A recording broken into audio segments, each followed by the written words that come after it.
Brazil celebrates Independence Day in defense of democracy, sovereignty and union, and a grand parade in the capital attended by President Luis Inácio Lula da Silva. In Mexico, Claudia Sheinbaum becomes the presidential candidate for the Morena Party in the 2024 elections. And the leader of the military junta in Gabon announced the release of the deposed President Ali Bongo.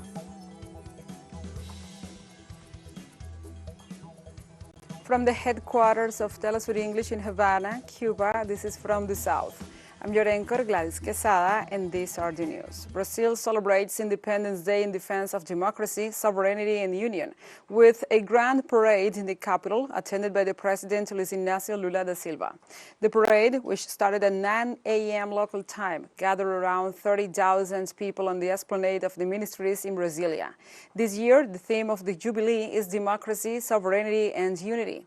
The celebrations for the Week of the Homeland began on Friday, September the 1st, with the inauguration of the Independence exhibition with a display of military equipment such as ships, combat vehicles, weapons and aeroplanes. The Independence Day of Brazil resulted after a series of political and military events in Bahia, Rio de Janeiro and Sao Paulo between 1821 and 1824 that led to the independence of the Kingdom of Brazil from the United Kingdom of Portugal. And this Wednesday, on the eve of the celebrations of the anniversary of Brazil's independence, President Luis Inácio Lula da Silva addressed the country and acknowledged that they still have a long way to go. The head of state reviewed what he has achieved so far in his administration, stating that they have put the country back on the path of democracy. The figures presented in his message show that more than 1 million jobs have been created in the first half of the year and that the gross domestic product has grown to levels not seen since the year 2010. The head of state also acknowledged that ties with the armed forces must be rebuilt and referred to the democratic process as a fundamental foundation. In other topics, in Mexico, Claudia Sheinbaum was being elected as the presidential candidate for the left-wing political party Morena for the 2024 elections. The president of the National Council of Morena, Alfonso Durazo, announced the results. Sheinbaum will have the responsibility to lead the way towards the 2024 elections. Claudia Sheinbaum won Morena's internal race with 39% of the votes. It will be the first time that a woman enters the race for the presidency of Mexico as a clear favorite. Sheinbaum has a political career of more than 20 years. The former foreign minister, Marcelo Ebrard, came in second with 25.6%. In this regard, officials stated that the consultations met the standards of credibility, security and transparency, agreed with all participants. Sheinbaum reiterated that the party needs everyone, in a clear allusion to his colleague Marcelo Ebrard, and summoned everyone to the first working meeting of the national campaign on Thursday.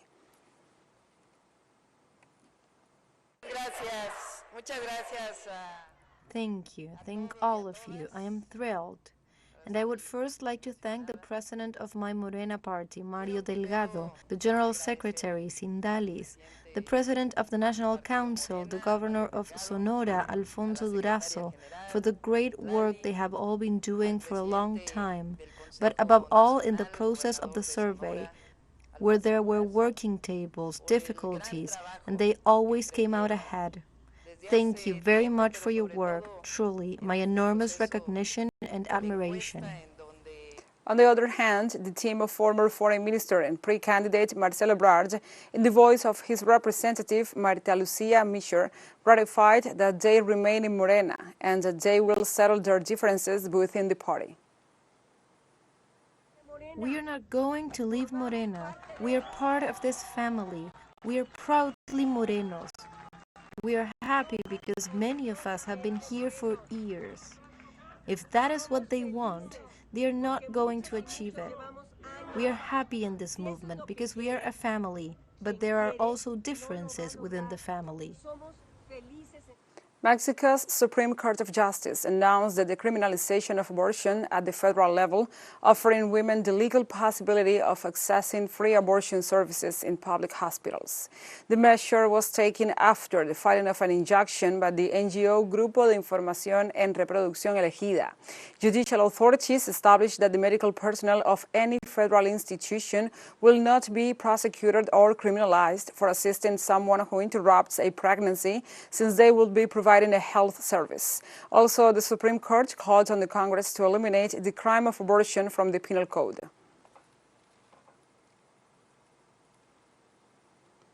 And 2 years after the magnicide of the Haitian President Jovenel Moïse, there are possible advances in the investigation and the case. Retired Colombian military officer Germán Alejandro Rivera Garcia, detained in the United States along with a group of suspects of having participated in the assassination of Haitian President Jovenel Moïse in 2021, will plead guilty this Thursday in a Miami court. Rivera Garcia, who is considered the leader of the plot to kill Moïse, was arrested in Haiti and extradited to the U.S., where he pled not guilty to the crime in 2022. Now, faced with the possibility of a life sentence, he has decided to plead guilty to the charges, as cooperation with the prosecution could reduce the life sentence. According to Emmanuel Perez, an attorney for other detainees in the case, Rivera Garcia is likely to testify and offer details regarding the events, given his role as mastermind of the hitman group.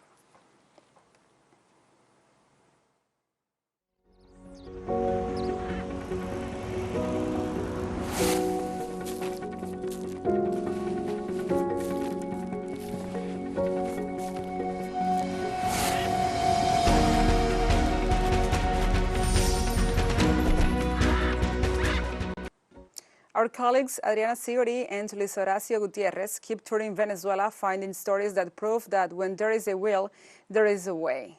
This time, let's know about the family enterprise that makes and sells cold chicha and have a faithful clientele that looks for a delicious way to cope with the Caribbean sun and the heating Caracas streets. And here is more about this traditional beverage and of Carlos and Betside's story in the following material. Enjoy. Breaking the ice. Then Carlos and his wife prepare every detail before leaving. This is boiled rice blended with milk. It's the base of the traditional Venezuelan chicha. Now they face a long way to set up their stall. This business started when we were dating. I was 16 years old and he was 20, and we have been selling chicha for a long time. We had a break of 5 years because we left, but we came back stronger than ever. We both do it for our children and because of our children. During that pause, they emigrated to Peru, looking for other opportunities. They also set up their business there. But selling a frozen beverage in cold weather was not convenient. And it was also difficult trying to fit in a place with few acquaintances. The decision was to come back, and they found a different situation. A country where the market was already moving. There was trade. There was no longer that problem of queuing for two products. And well, I've started up the business again. And they do have a public. Some are interested in their prices and others are just loyal customers. Of course, here is where I come, the only one I drink. I don't drink it anywhere else. 100% good. And I could tell you because I am 75 and I've walked a lot. Get it? The chicha is present in many Latin American countries, but the way it is prepared is different. This is chicha criolla, without fermentation. The hotter the day, the higher the sales. Venezuelan chicha is very thick, very sweet, and it depends. Others sell it thicker, some add syrup or any other goodies they want to add. But I particularly go with the traditional, just cinnamon and condensed milk. The indigenous people were the first to brew this type of popular drink, but with a corn base and alcohol. Luis Horacio Gutierrez y Adriana Sigori, TeleSUR, Caracas. You can find more episodes of our series Venezuela on the Move on YouTube and other platforms. Now let's take a short break, but remember you can join us on TikTok at TeleSUR English, where you will find the news in different formats, news updates and more. Other stories coming up. Stay with us.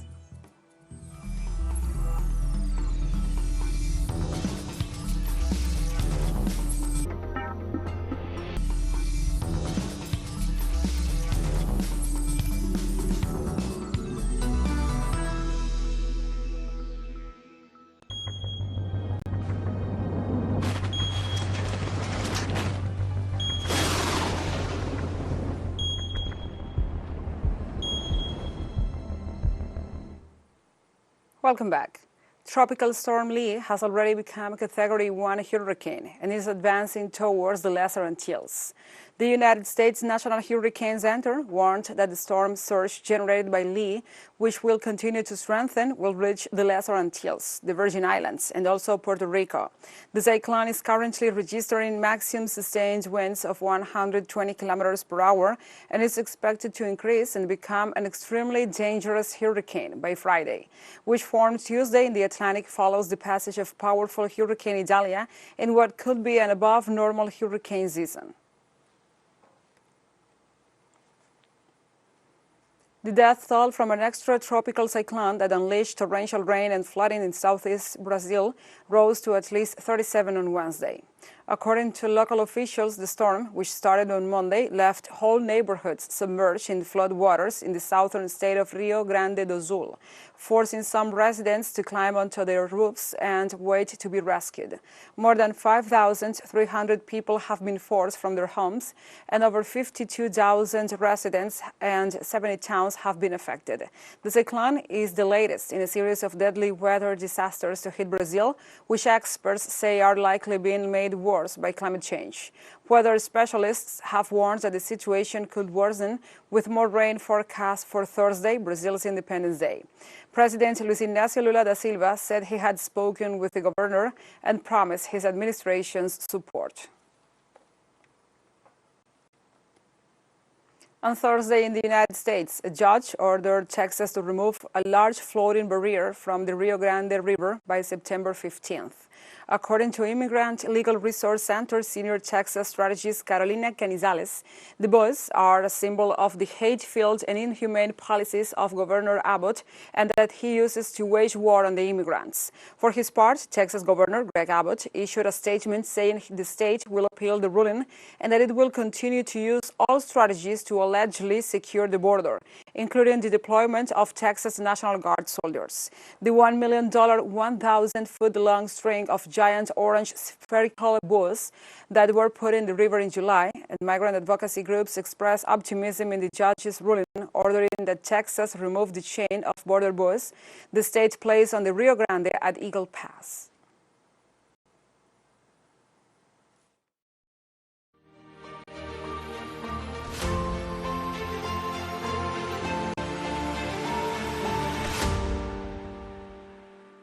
The Russian Vice-Chancellor Sergei Ryabkov said that the delivery of depleted uranium shells to Ukraine by the United States is a criminal act.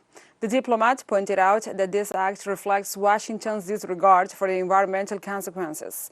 Ryabkov stated that dozens of plenary meetings have been held with environmental experts, doctors, and specialists on the danger to life of this type of munitions. In this context, the official stated that this clearly does not matter to the United States, since these weapons will neither be stored nor used on its territory, and the consequences of their use will be for those who are fighting now and for the future generations on this earth.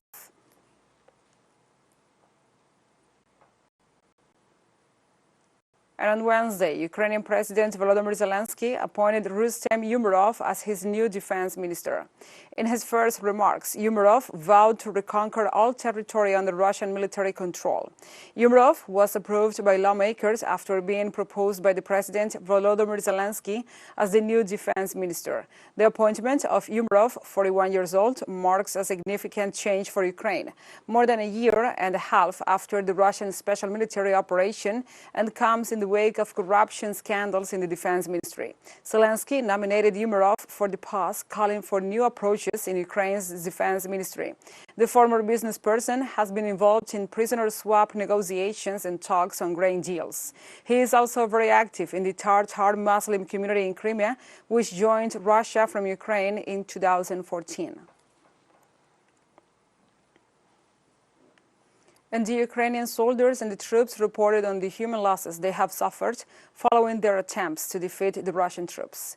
The elite assault units revealed to local media that despite the support of allies, Western weapons and different troops deployments, the quantity of liabilities every day in the countering force increases.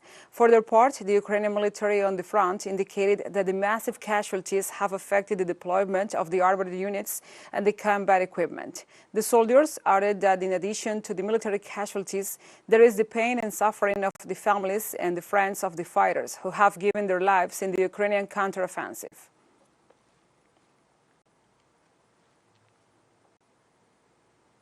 Several of the officials invited to the G20 summit have already arrived in New Delhi, India, 2 days ahead of the gathering.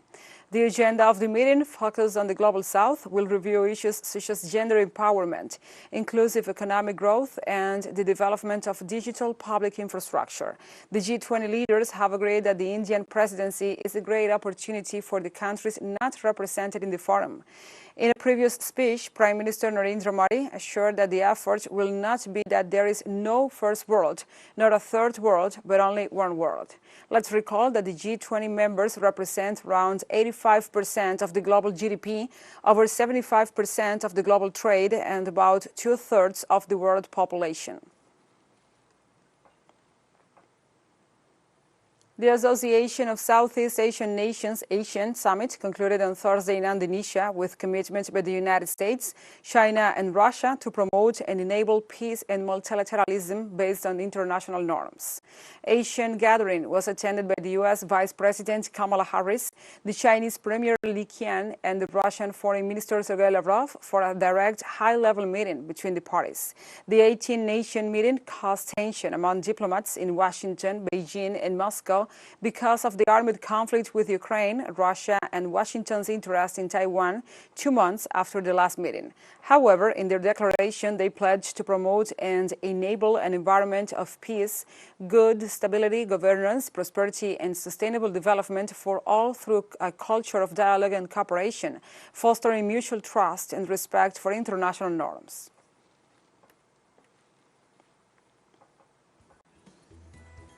TeleSUR English launches its own videos on demand site for you to go and revisit our interviews, the top stories, the special broadcastings, and more. Just go to the top left corner in our website homepage and click on the video option to access our VOD platform. And now we will have a short break. Stay with us.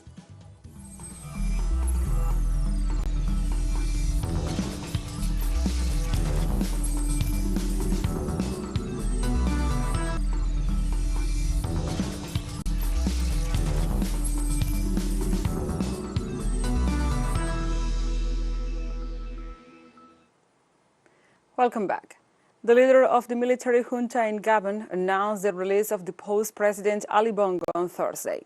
General Brice Oligui Nguema, who heads the so-called Committee for the Transition and Restoration of Institutions in the country, held a meeting with Faustin Archange Touadéra, the president of the Central African Republic, who has been delegated by the Economic Community of Central African States as a facilitator of the political process.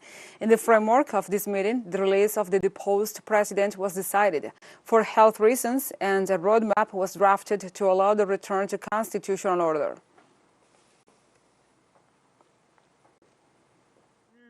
Given his state of health, former President of the Republic, Ali Bongo Ondimba, is free to move about. He may, if he wishes, travel abroad to undergo medical checkups. Niger's ruling junta has decided to increase the price of uranium for sale by a factor of 250. From now on, the country, which is a crucial player on the world uranium zinc and markets, will charge 200 euros per kilogram. Before, Niger, which historically had its best buyer in France, sold a kilogram of uranium for 0.80 euros. This momentous move will not only have a strong impact on the local economy, but also on the global uranium market and international relations. According to data from Euratom, the European Atomic Energy Community, uranium from Niger accounts for a quarter of imports for Europe's nuclear power plant. On Thursday, the government of the Democratic Republic of the Congo raised to 51 the death toll after protests against the United Nations mission in North Kivu. The Interior Minister, Peter Kazari, explained that last week, a local armed group called for an unauthorized protest against the mission, which was repressed for undermining public order after the demonstrators allegedly killed a policeman by stunning. In the investigations, the authorities arrested 2 senior military officers for the wounded and deceased. 140 others have been tried by the military prosecutor's office for conspiracy to commit crimes and participation in an insurrectional movement.